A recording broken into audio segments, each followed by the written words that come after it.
Hey, what it is, man? Welcome to PrivilegeStash.ThePodcast by your boy, DocGreenbody. Today, we're going to have a great show. But first, I'd like to say thank you to everybody that's tapping in with me. And all I ask is that you subscribe, tag, hit the like button, and share. So today, we're going to be talking about the state of the cannabis industry and RSO, which is, very important when it comes to medicinal health and your body with cannabis. All right, so let's go ahead and get right into it. The state of the cannabis industry. Lately, a lot of people been saying that, flower is dead. And in my opinion, flower could never be dead because it has so far to go. We barely scratched the surface when it comes to flower. How can flower be dead? It's an untapped states that haven't even been, legalized yet when it comes to flowers. People out there that haven't even touched flower or can get flower legally yet. So why would flower be dead at this point? I don't think so. But what I'm saying, from a seller standpoint, I think, it's more important to just know that you have good flower, fresh flower, and potent flower. I think today with the state of the cannabis industry and people that's saying that flower is dead, it's only because of one reason, and that's because they can't sell it. Either they can or they can't. You know what I'm saying? And of course, a lot of people are also doing like wax and hashes and dabs and risins and resins, which is a whole nother thing, to grow for, which to me, unless it's a boutique batch of resin or rosin or however you choose to extract even RSO, however you choose to extract it, I think it's still going to be, it still should be, small batch. You know what I'm saying? It should come from boutique cannabis.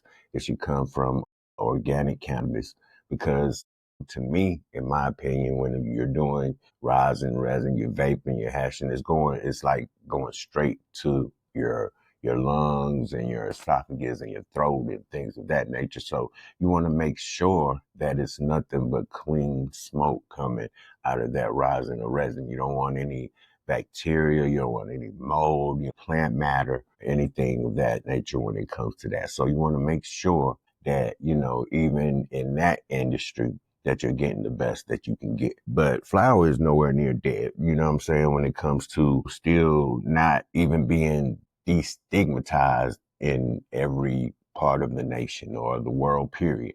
It's a lot of people that still don't know that it can be used medicinally. A lot of people don't even know how many strands it is. People don't know how it affects them or how it could even better their life. So how could flower be dead? And also when it comes to flower being dead, to me, it's dead for those that don't know what they're doing. If you don't know what you're doing, then you may want to say flower's dead. Or if you don't have any motion or you can't move your packs, as they say, you may say flower's dead because your batch is not moving or whatever you're getting or whoever your supplier is not giving you that right batch for you to move it efficiently as you should. So, a lot of those people might say flower's dead, but, coming from a standpoint to where it's still a lot of states that haven't went legal yet, it's going to be hard to say something like that. And you're really not thinking it through when, there's so much untapped, let's say so much untapped places in the states to where, they haven't even had the chance to even have it from a medicinal, rec, or black market standpoint. For that matter, even if you go to the Midwest, there's places that you may go there and you can't find anything. And also, it hasn't even been federally legalized yet. So once it's federally legalized, then that's going to open a more broader standpoint when it comes to cannabis flower and people being able to choose and having, their own varieties to choose from. When people are able to drop their own seed and come up with their own flavor, there's different, things that attract you to the plant itself to even want you to do the flower. It's a lot of people that never even smoked flower before, and then they seen how the plant was grown and what it did, and then they was like, oh, okay, I may want to do that. You know what I mean? So, flower is definitely not dead. And for those that say so, I would love for you to come on the show and let us know why you would say something like that. You know what I mean? Because it makes really no sense.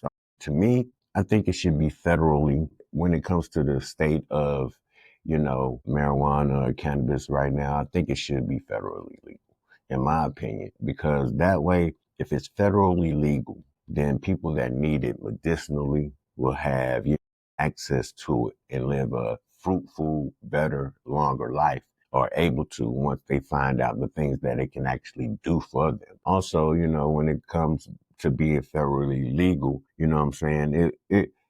There will always be a black market. If you can drop a seed and plant it in a cup or any type of media for that matter, there will always be a black market, because what'll happen is you'll have someone drop their own seed or something like that, and then they'll be doing it just for themselves. And then eventually their friends, they'll be like, oh man, that's great. Let me get some.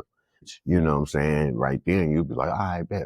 But as those people start coming at you and sampling your product, and if it's up to par or whatever, it's going to broaden. You have to be very, very, very consistent if you're just doing it for yourself. Like, don't tell nobody, you know what I'm saying? Because if it's good, it's going to spread like wildfire. You know what I'm saying? People are going to find out everywhere. You know what I mean? And eventually you're going to, instead of just giving it away, you're going to end up selling it, which is not necessarily black market as in a trap or something like that, but it's still going to be black market because it's not going to be taxed. It's not going to be ran through, the tags and all the government hoopla that will happen when it comes to being federally legalized. But at the same time, with it being federally legalized, people that don't know someone like that or don't have access to will be able to go to a nice particular establishment or something like that. And of course, based on reviews, you want to go to the cleanest, healthiest, best place that you could go to, you know. And at that point, you will be able to do that. It'll be like a liquor store. It'll be on every corner or something like that where you could go and sample the people's wares and find the best thing for you, which is great because a lot of people don't know. Like I said, they don't know where the trap is, or they don't know someone who has their own growth. So they still want to be healthy. They still want to be fruitful. And once it's being researched correctly and people start finding out and getting more information about cannabis, then they will be able to, go into these establishments like it was a CVS or a Walmart. Being federally legal, there will be no um, stigma about cannabis and obtaining it and going to get it. You know what I mean? Because it'll be, what I'm saying, researched in more places, and people will find out and know correct information instead of just going by old propaganda of what they say cannabis is. You know what I mean? And that from a federal standpoint, that'll be great for the people that are not able to get to it like that. Now, even though the black market still will be alive, like I say, the black market will always be alive. But with it being federally legalized, I think it will also weed out the riffraff. And when I say riffraff, I mean it'll weed out the people that are not really growing good cannabis or just throwing up some lights and throwing up some plants and letting them go, and then bringing it to the market and like, hey, we got this, which would also a lot of times that type of stuff drives, prices down in the black market with old bad product. You know what I mean? Or, what I'm saying, when it comes to being federal legalized in the black market, it'll weed all those people out, you know what I mean? Because they'll be able to go to one of their places, close by or something like that, and get good, clean cannabis. So why would you go somewhere on a black market if it wasn't good, clean cannabis and you didn't know where it was coming from? You didn't know who grew it. You didn't know the inputs, you know what I'm saying? You didn't know the outputs. You didn't know how it was done, you know what I mean? Because there's a lot of people out here, they'll grow you some weed in the sewer, and they'll sell it to you, you know what I'm saying? Whether it's the $800 pound, $400 pound even. Shit, if they really trying to finesse, they might hit you for 24, 25, and that shit was grown in the fucking sewer. You know what I mean? And you won't even know what's going on. And that, we don't want that. We don't want that happening. We don't want that going into people's bodies, because eventually that will cause other problems. Next thing you know, you growing a tail. You know what I mean? Because your shit was grown in the sewer. You know what I mean? And you went to some black market type shit. You know what I'm saying? And I don't know where you got that from, but being federally legalized, it will weed out people that's not doing, the cannabis plant the correct way.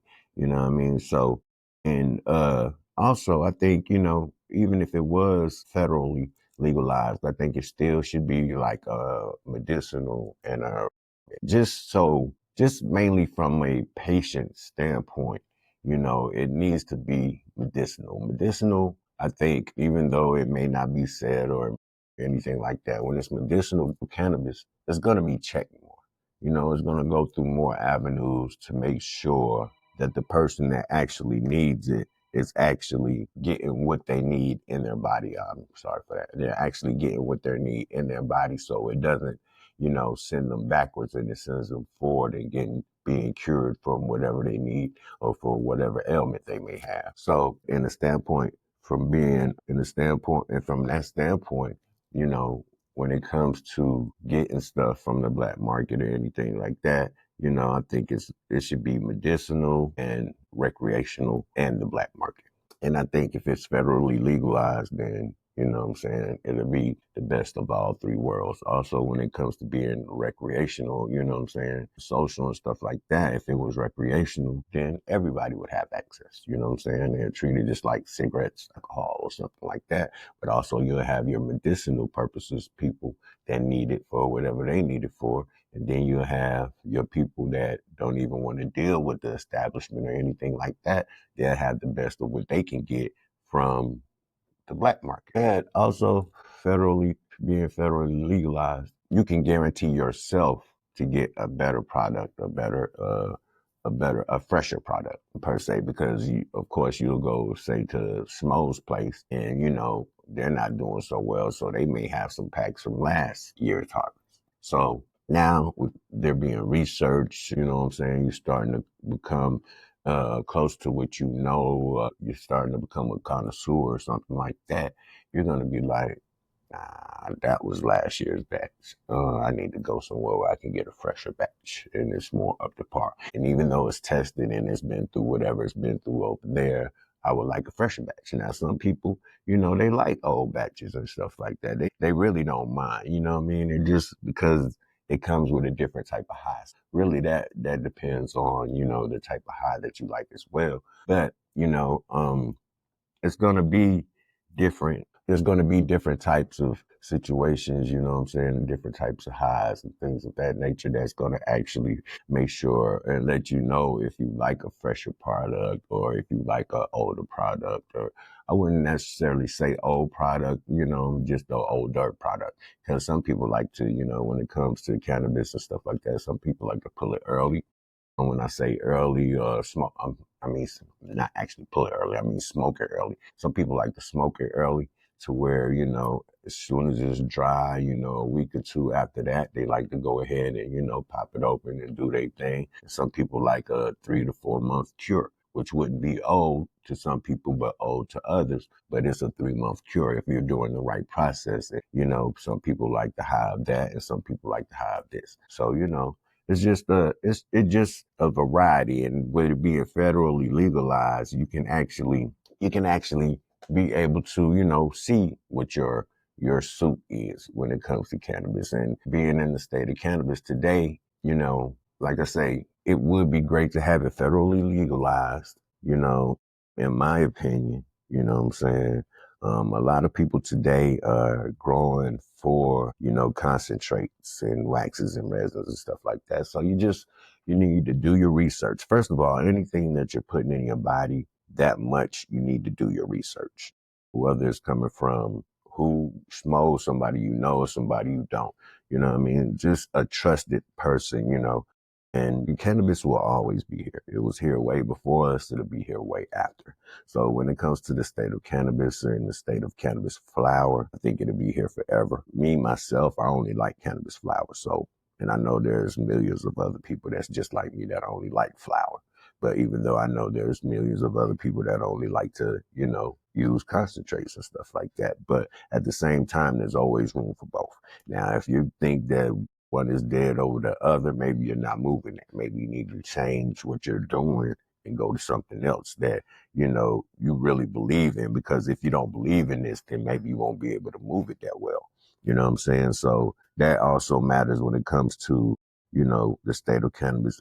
It's all about a perception. It's about a perception and belief. If you have cannabis and your perception is, you know, you have the best product and, you know, you're bringing people something that's good for them, you know what I mean? You're going to be able to move it. You're going to have motion. You know what I mean? You're going to be able to branch out and find your tribe, as they say. But if you don't have the correct product, but you have the correct talk, eventually that's going to fall off, and it's not going to, you know, it's not going to sustain you through, say, a COVID time in the cannabis industry, you know, or in a drought time in the cannabis industry.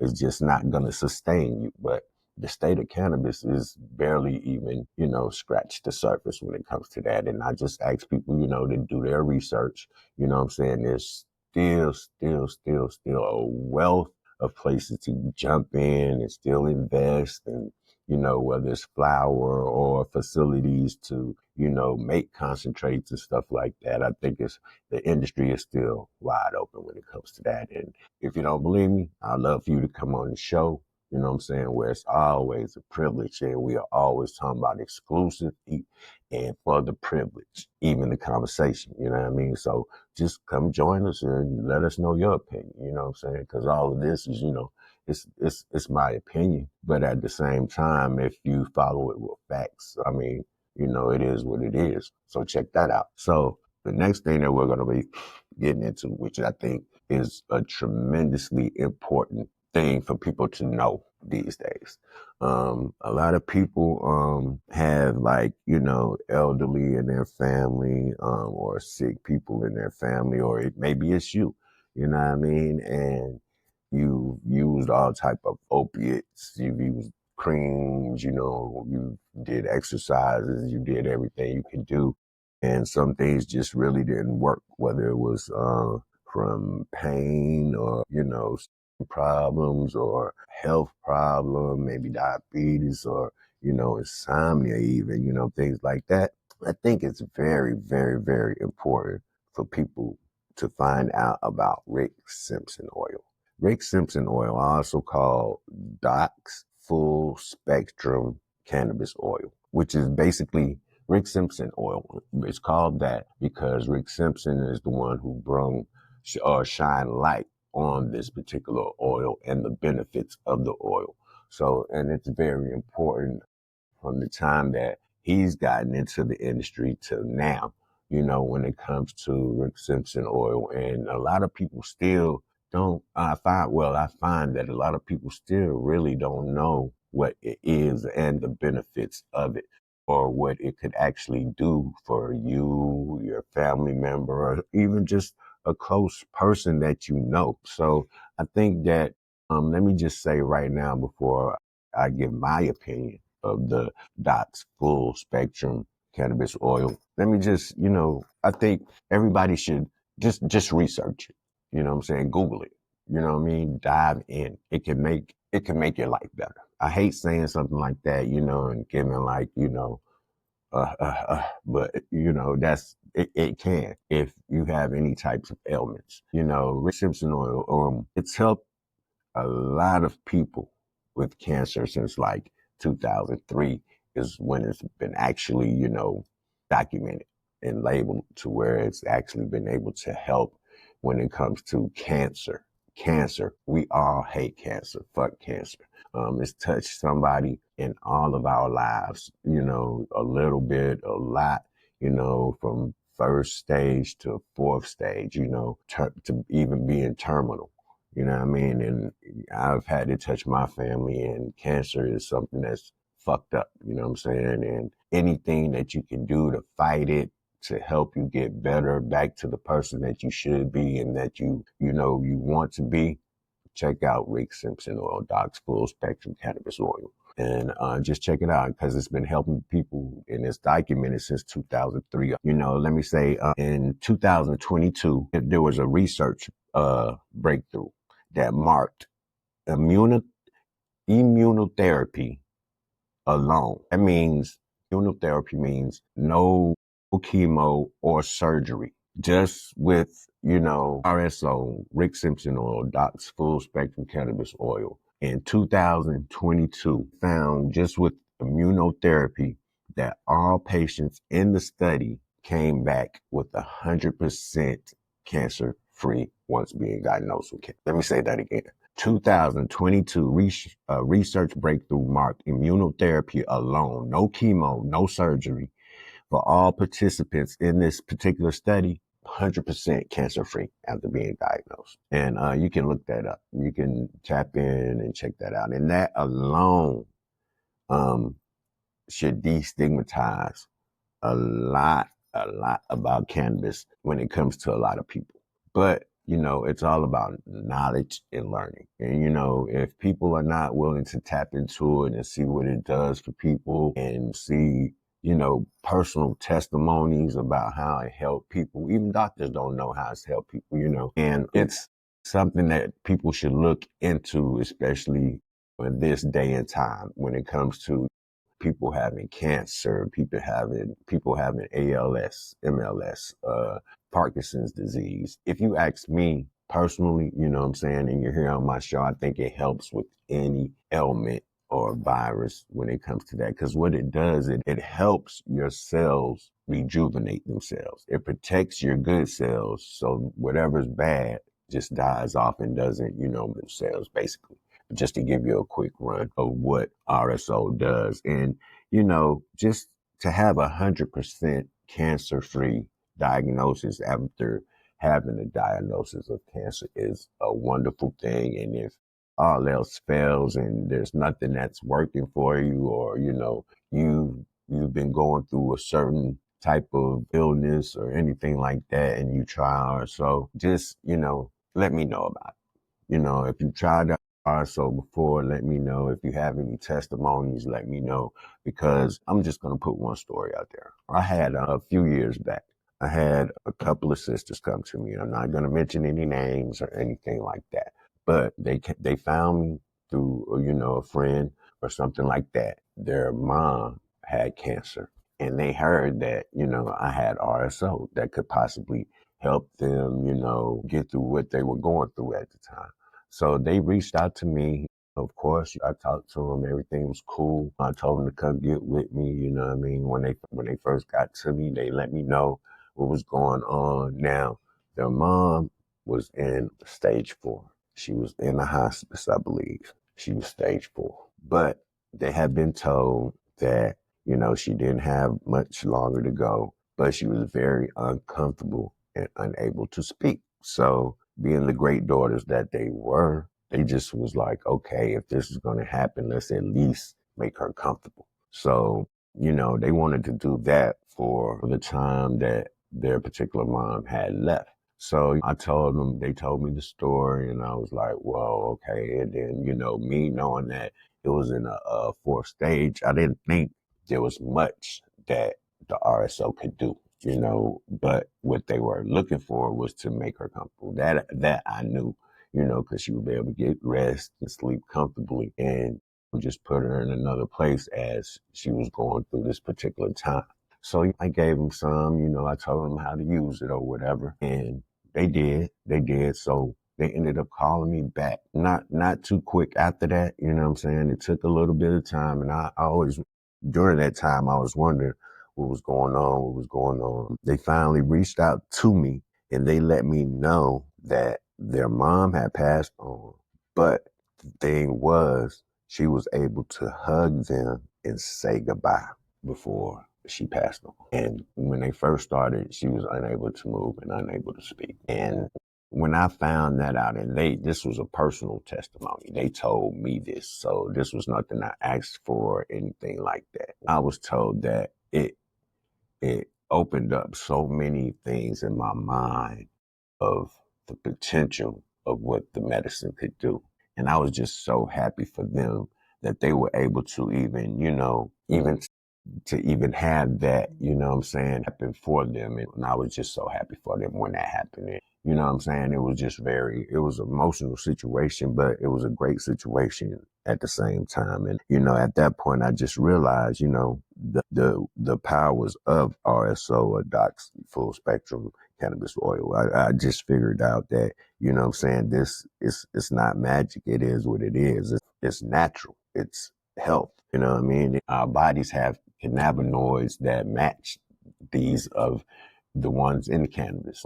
We should intertwine. It goes with our body. I think it's a secret medicine that, a lot don't want us to know about, but we should. And with that being said, RSO, it's what it is. Okay, you have your cannabis flower. You've grown it through veg time, and you bring it into flower, and all the beautiful crystals and all the beautiful trichomes that you see on the plant. What you do is, once it's finished, however you choose to finish it, you strip all of those trichomes and all the beautiful crystals and all of that from the plant, which is all the psychoactive matter of the plant. You strip all of that and you make it into an oil. You can extract it several ways.